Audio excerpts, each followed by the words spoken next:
So, your disk usage is at 100% and you have deleted almost everything off of your PC, but you still have the same issue. Well, I got you.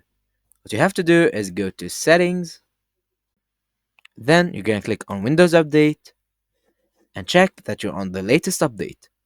After that, you're gonna go to System, then click on Notifications, scroll down, and then click on Additional Settings.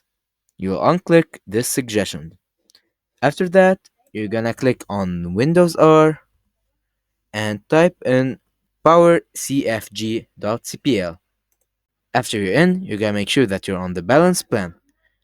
After that, and lastly, you're gonna go to the search bar and type in clean and click on disk cleanup.